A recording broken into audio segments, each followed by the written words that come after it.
wabarakatuh. Perkenalkan, saya Milkatun Imah dari HPC 4681. Di sini saya akan menjelaskan sedikit tentang hirabah atau perampokan. Secara etimologi, kata hirabah memiliki banyak arti. Salah satunya haraba fulanan, yang berarti dia mengambil paksa semua hartanya dan lain-lain. Secara terminologi, hirabah artinya membegal orang-orang yang lewat di jalanan,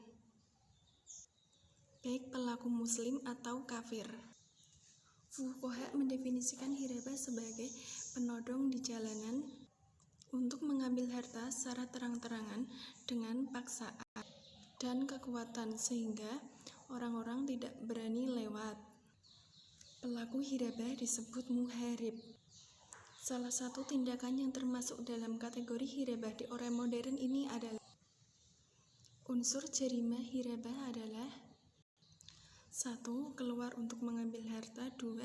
Dilakukan di jalanan umum. 3. Dilakukan secara terang-terangan disertai paksaan. Adapun syarat hirabah adalah mukallaf, bersenjata, jauh dari kawasan penduduk, dan melakukan perlawanan secara terang-terangan. Jarimah hirabah dapat dibuktikan dengan dua cara. 1. Dibuktikan dengan saksi, minimal dengan 2 orang laki-laki atau 1 orang laki-laki dan 2 perempuan. 2. Dengan pengakuan. Pengakuan seorang perampok adalah salah satu bukti dari tindak pidana perampokan. Adapun sanksi jarimah hirabah adalah salib, potong tangan, dibunuh, dan pengasih.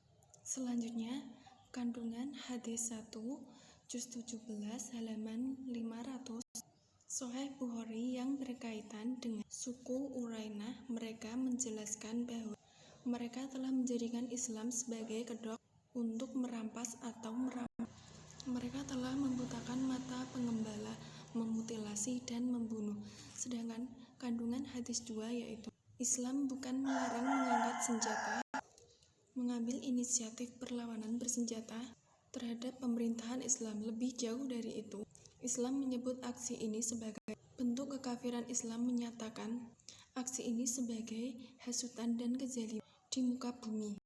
Seseorang harus menggunakan cara-cara damai untuk melawan pemerintah yang zalim dan sewenang-wenang.